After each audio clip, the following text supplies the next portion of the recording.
আরে এটা তো খুব হাস্যকর কথাবার্তা। সুকান্তবাবুর কথা হচ্ছে মানুষকে বিভ্রান্ত করা। ডিভিসি জল ছাড়ছে, এবার ডিভিসি জল শেষ মুহূর্তে সতর্ক থাকুন বলে তো জলটাকে কেউ আটকাতে পারবে না। এই জল ছাড়াটারই তো বিরোধিতা করা হচ্ছে। জলটা আধ ঘন্টা আগে ছাড়ছে না 45 মিনিট দেরিতে ছাড়ছে, বিষয়টা সেখানে নয়। বিষয়টা এই বিপুল পরিমাণ জল ছাড়াটাই। আপনি খবর পেলেন যে আপনার এলাকায় এই বিপুল জল ঢুকছে, আপনি বললেন সতর্ক থাকো। সেই সতর্কতার কি ভ্যালু আছে? আপনি একটা রুটিন লোককে বলতে পারেন সতর্ক থাকো, কিন্তু ওই ভয়ঙ্কর জল ঢুকলে লোকে কি হাঁড়ি কলসি দিয়ে জল আটকাবে? এটা কোনো কাজের কথা হলো? ফলে বিজেপির এই সুকান্ত মজুমদার সম্পূর্ণভাবে বিভ্রান্ত করতে চাইছেন। মূল সমস্যা ডিভিসির জল ছাড়া, মূল সমস্যা বাঁধের নাব্যতা না বাড়ানো, মূল সমস্যা বাঁধের জল ধারণ ক্ষমতা না বাড়ানো, মূল সমস্যা একসঙ্গে বিপুল জল ছাড়া, মূল সমস্যা বাংলায় বন্যা প্রতিরোধে ঘাটাল মাস্টার প্ল্যান থেকে শুরু করে যে মাস্টার প্ল্যানগুলোয় কেন্দ্রের সাহায্য দেওয়ার কথা সেইগুলো না করা। তো ফলে আসল সমস্যাটা যেটা আমরা সেটাই বলছি।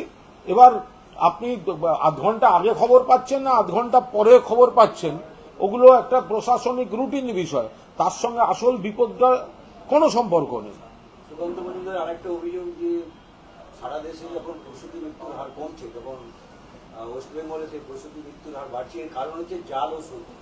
একটা বালুরঘাটের এক প্রসূতি মৃত্যুর উদাহরণ পেলে তিনি বলেছেন জাল অক্সিটোসিন ওষুধ প্রয়োগের জন্য তার মৃত্যু হয়েছে। সুকান্ত মজুমদারের জেনে রাখা উচিত যে গত পরশুও সারা ভারতবর্ষে সবাই জেনেছেন যে কারা কি পরিমাণ বিপুল জাল ওষুধ 4টে রাজ্যে পাঠানো হয়েছে।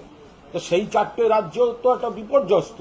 এবার ওষুধ সেটা কারা তৈরি করছে, কিভাবে করছে, সারা দেশে ছড়িয়ে পড়ছে, সেইগুলো তো কেন্দ্রীয় সরকারের স্বাস্থ্য দপ্তর তাদের দেখা উচিত। যখন অন্য রাজ্য সেখানে ইনভলভড, তো সেগুলো কি তখন দেখবে না কেন্দ্রীয় সরকার? ফলে আর এই আমাদের এখানে আগে বামফ্রন্ট জমানায় শিশু মৃত্যুর যে সংখ্যা এবং হার ছিল, এখন যে পরিমাণ শিশু মৃত্যুর বিপুল পরিমাণ, যে পরিকাঠামো বেড বাড়া, আধুনিক বেড বাড়া, ফলে শিশু মৃত্যুও যেমন কমানো হয়েছে, ফলে প্রসূতিদের ক্ষেত্রেও বিভিন্ন পরিকাঠামোগত ইতিবাচক সিদ্ধান্ত নেওয়া হয়েছে। ফলে তার আগের তুলনায় এ রাজ্যে এখন প্রসূতি এবং শিশু তাদের স্বাস্থ্য এবং অসুস্থতার পর চিকিৎসা এগুলো ঠিকঠাক রাখার পরিস্থিতি অনেক ভালো। সুকান্তবাবুর আরো প্রশ্ন যে ন্যায্য মূল্যের ওষুধের দোকানে জাল ওষুধের কারবার, সেটাই কি তরুণী ডাক্তার জেনে ফেলেছিলেন? সে কারণেই কি তার এই হত্যাকাণ্ডের ঘটনা? দেখুন, জাল ওষুধটা তো সারা ভারতবর্ষের সমস্যা হয়ে গেছে। ফলে বেছে বেছে শুধু পশ্চিমবঙ্গকে ঘিরে একটা বিচ্ছিন্ন কুৎসিত ঘটনার সঙ্গে অন্য অভিযোগ মেশাবার কোনো কারণ দেখতে পাচ্ছি না। তার কারণ এই সমস্যাটা ভারতবর্ষের সমস্যা।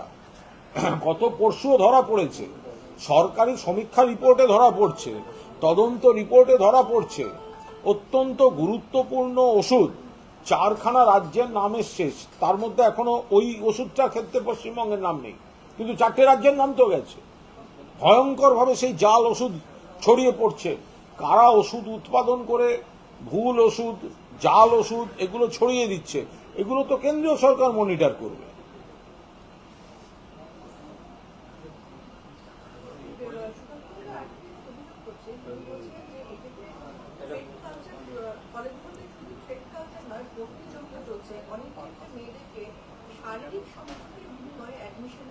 কে বলছে? দেখুন, এই ধরনের কথাগুলো একটা জটিল পরিস্থিতি চলছে, তো ফলে এখন যার যা ইচ্ছে মুখে আসছে বলে যাচ্ছে। আর সুকান্তবাবু যা কথাগুলো বলে যাচ্ছে, মুখের কথার উপর তো জিএসটি নেই, ফলে উনি যা ইচ্ছা বলে চলেছেন। আগে নিজেদের রাজ্যগুলোকে দেখুন না। আপনি যে পার্লামেন্টে বসছিলেন সেই পার্লামেন্টটা দেখুন না, ব্রিজভূষণের পাশে বসতেন। যারা আমাদের সোনার মেয়েদের শ্লীলতাহানির অভিযোগে অভিযুক্ত যে এমপি, তাকে কিন্তু আপনারা সরাননি, তাকে আপনারা তাড়াননি, তাকে অ্যারেস্ট করেননি। ফলে সারা ভারতবর্ষ এবং এই রাজ্যেও বিজেপির মধ্যে যে ধরনের অভিযোগগুলো উঠেছে সেগুলো আগে সামলান, তারপরে এই ধরনের কুৎসা করতে নামবেন।